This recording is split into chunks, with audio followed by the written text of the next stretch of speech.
Sveiki, aš esu Ieva Puškaitė ir mano tapybos kūrinys yra pavadinimo 21 amžiaus merginos. Jis yra atliktas aliejiniais dažais, nes mano tokia specialybė. Aplinka žmogui daro labai didelį įtaką ir ne tik jam pačiam, bet ir jo mąstymai, pasaulėžiūrai ir požiūriai.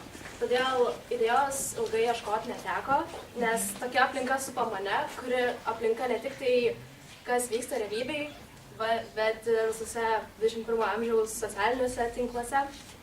Ir juose yra keliamos nuotraukos iš merginų gyvenimo ir aplinkos.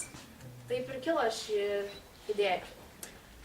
Norėjau vaizduoti šiuolaikinių merginų jaunumą ir ryškias spalvas, kurios matyti ir vyruoja jų gyvenimuose.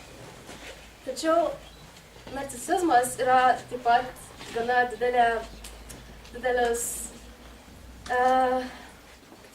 dalis šių merginų gyvenimo, kadangi jos įsivaizduoja, kokios yra gražios ir jos kaip ir konkuruoja tarpusavį, kuri plonesnė, kuri ten gražesnė, kurios lūpos didesnės.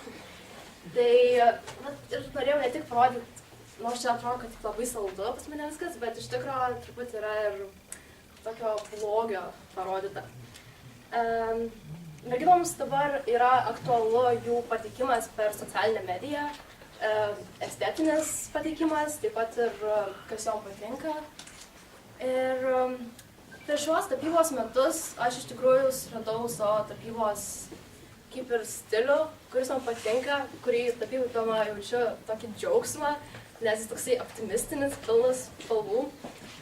Ir tikiuosi, kad aš jo nepamesiu.